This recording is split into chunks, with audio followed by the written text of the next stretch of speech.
Happy si Mami, ah.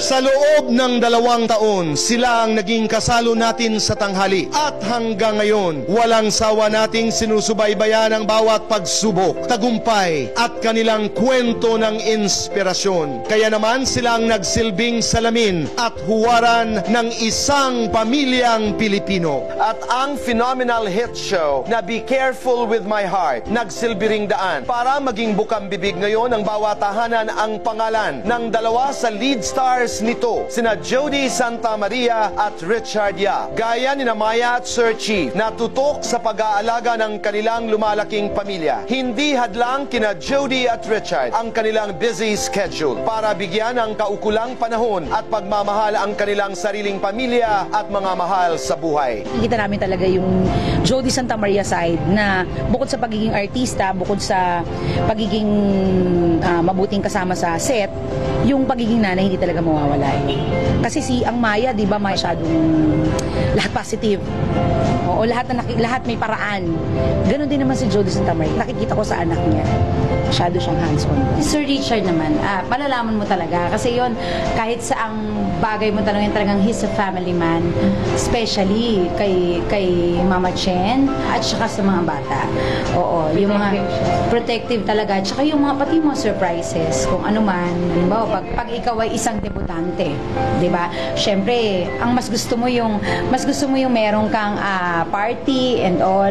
Pero siya, yung gusto ni ng anak niya ni Ashley, yun ang sinunod niya. Ibang klase, ang yaman, ang regalo. Car, narinig niyo. Narinig niyo yun? O, ganun nila kamahal ang isa't isa. Kumbaga, parang everything he does is for his family. At ngayong hapon, ihahayag nila ang iba pang tinatagong laman ng kanilang mga puso. Philippine TV's most favorite couple, Richard Yap and Jody Santa Maria. Live!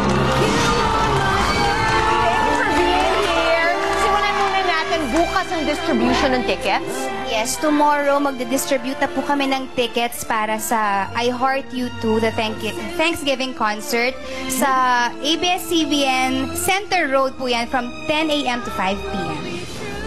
Kasi sometimes sa ganyan, di ba, nagkakagulo dahil sa dami ng tao. So, meron bang should they wait for a text to tell them that this is the time you should come or wala? Talagang pilahan? 10 to 5 yung given na time para pumunta sila at pumila. Oh, and it's free. Yes, the concert is free. On Friday, di ba? On Friday. On Friday in? At the Big Dome at 8 p.m. Wow. Yes. Ba't ka natatawa?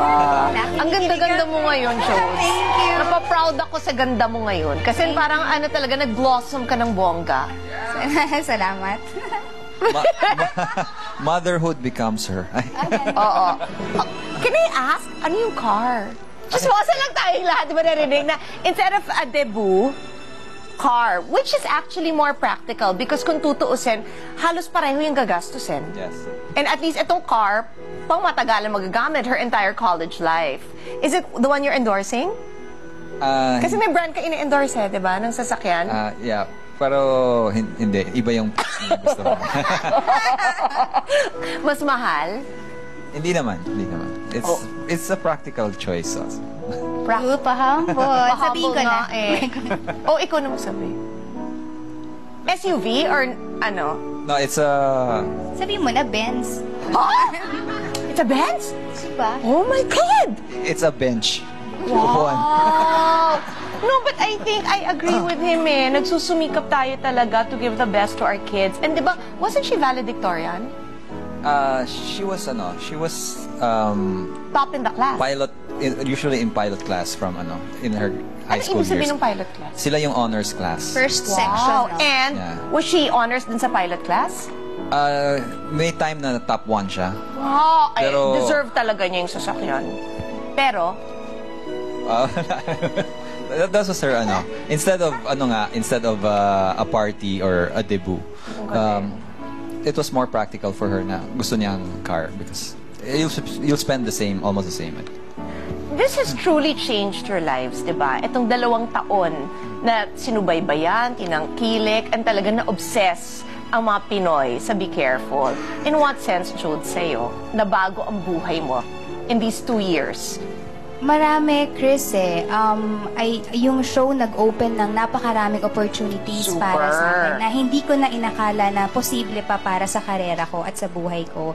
Nagkaroon tayo ng album na hindi ko naman iniisip na magkaka-album mo kasi pang video kailangan beauty ko. Alam mo yon.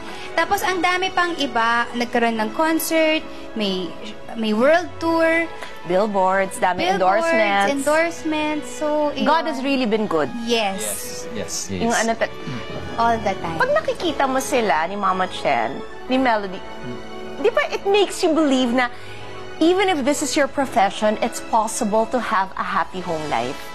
Ay, oo Di ba? naman. Kasi parang solid yung pagmamahalan at yung support sa isa't isa. Yes, natutuwa ako sa kanilang dalawa kasi especially pag may mga shows, out of the country shows, talagang si Mama Chen, talagang full support kay Chenes. And syempre sa aming trabaho, hindi ba? Ano siya, talagang siya pa, sige maging sweet kayo. Nakakatuwa siya, yung support niya. Kasi she knows that it's a job. And Yes. siguro she's that secure with his being faithful.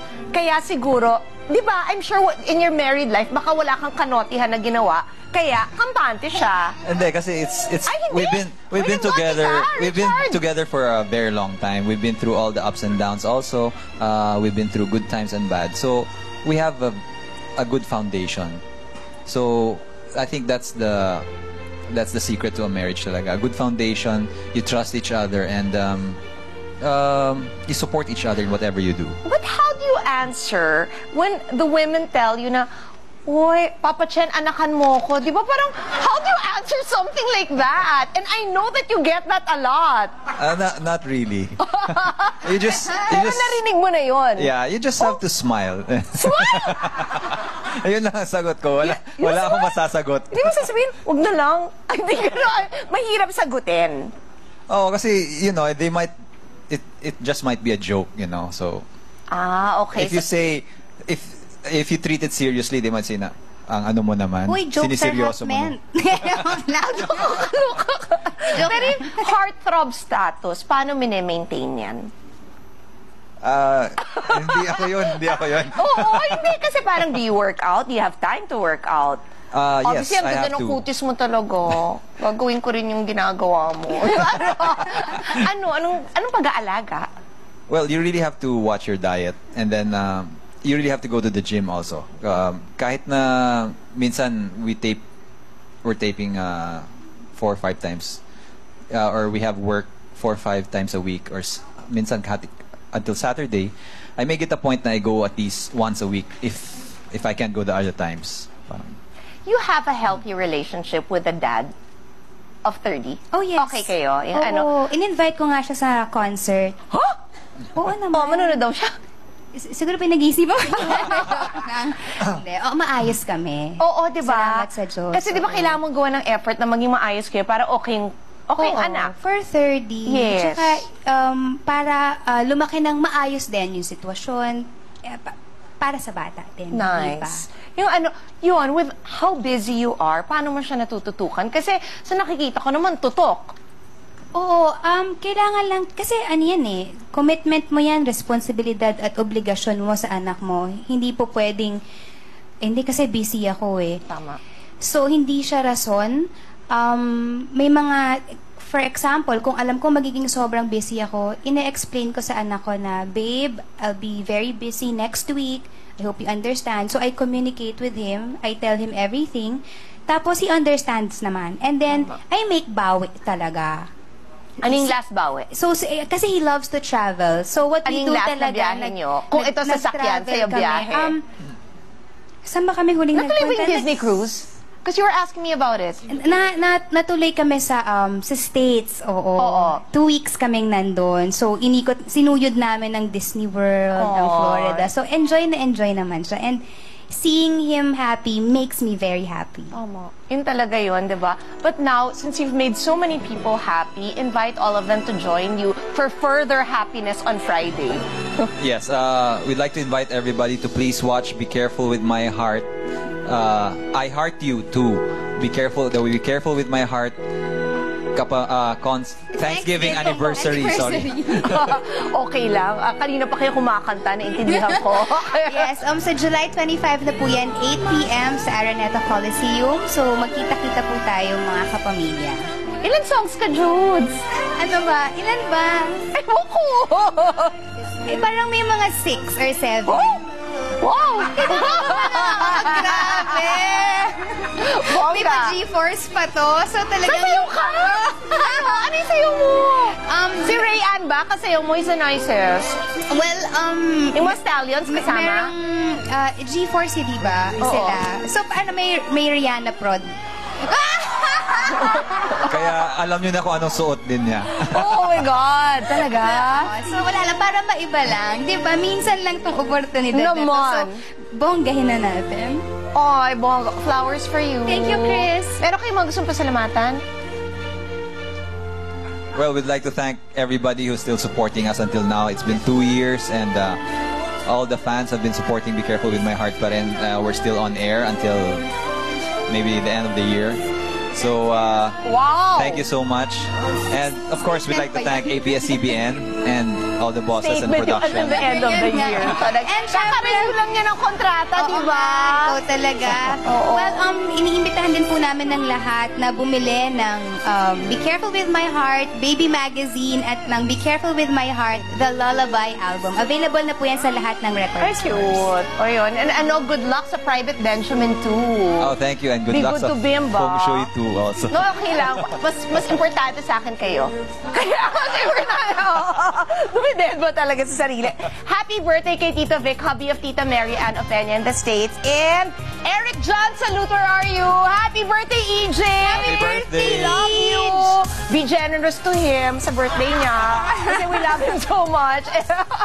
And thank you very much, of course, to the One Sarte for my makeup today. Kasi he loves me. 4 days straight na kami magkatrabaho. Di kami nagkakasawaan sa isa't isa. Anyway, good luck sa inyong dalawa. Congratulations. Thank you, Chris. Thank you, Chris. Yeah. And then, makikita sa kanila, no, maliligayang buhay ninyo. Nagre-radiate eh. Ang ganda, ang bongga. Pagbalik natin, ang makakausap naman, di ba, ni Tony, John Estrada. Dito lang yan sa The Buzz! Magkakasunod na pasabog, walang patid na mga revelasyon. John Estrada, live! Bubuelta sa mga intriga tungkol sa kanyang pamilya. Abangan sa pagbabalik ng Nag-iisang Baba!